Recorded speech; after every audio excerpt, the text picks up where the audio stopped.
Being a dad is more than just raising kids. Sometimes, you just gotta build some shit.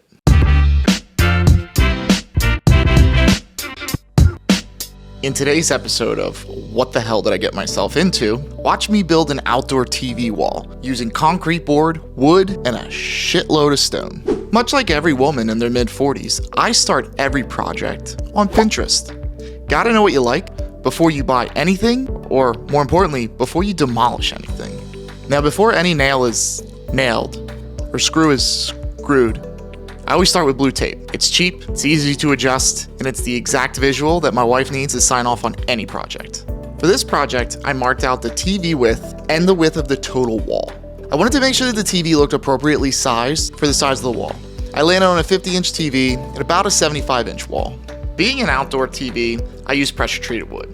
The framing was pretty pain-free, and it gave me the first look of the sides of the wall to make sure it still looked spatially correct. Once the frame got the sign-off from the boss, I started putting up the cement board, rough side out. Just moving those concrete boards to the backyard made me want to quit, right then and there. My arms were officially jello. Now, one thing I can tell you about cement board is they sell special screws for cement board. And the other thing I can tell you about cement board is you buy the special screws for the cement board. You know why? Because they lay nice and flush. All right, now once I got all my cement board up, I started with the inlay of the PVC in the recessed area for the TV. I use PVC because I have to paint wood, don't have to paint PVC. It's gonna hold up a lot better, take the water, moisture, whatever. It's made for the outdoors. One less thing to worry about. The box I built even has some room for the TV to recess in, kind of protect it from the elements a little bit. Now, you might have taken notice that I put in a nailer for the wall mount behind the PVC. Now, I wanted this sucker to be extra strong. I'm gonna get full use out of that full motion TV mount I bought for probably $29.99 on Amazon. I want people to be able to see the TV no matter where they're sitting.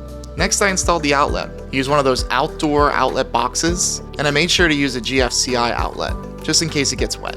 The outlet box I made sure was big enough to fit my Wi-Fi booster. That way I could stream. All about streaming apps, baby. No need to buy a box outside. I added that TV mount and boom, the TV fits like a glove.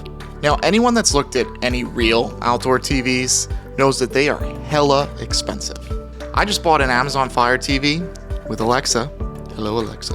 And I bought one of those iBirdie outdoor TV covers. It's almost like the outdoor covers I put on my patio furniture, except for a TV. We chose a gray and white ledger stone. You'll notice the stone kind of has these cutouts on either side. So they lay nice and flush on each other. You don't see any real hard lines. Helps them kind of blend together. Now when you're putting up the ledger stone, I use the flexible adhesive.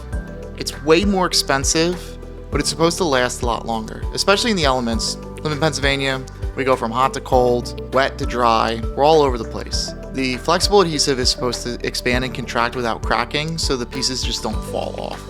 I did a couple layers of stone at a time, not because I read it somewhere, but really just because I only had a few hours in a piece to work on it. So I'd do at least 2-3 layers at a time. I'd use a full bucket of mortar, and then I'd call it a day. All in, this project probably took me like 50 or 60 hours. I actually don't know that for sure. I asked my wife, I said 80, she said 30. We landed somewhere in the middle. I don't know what it is about being a dad and watching sports outside, but it's something really special. In the words of Mr. Rogers, thanks for stopping by.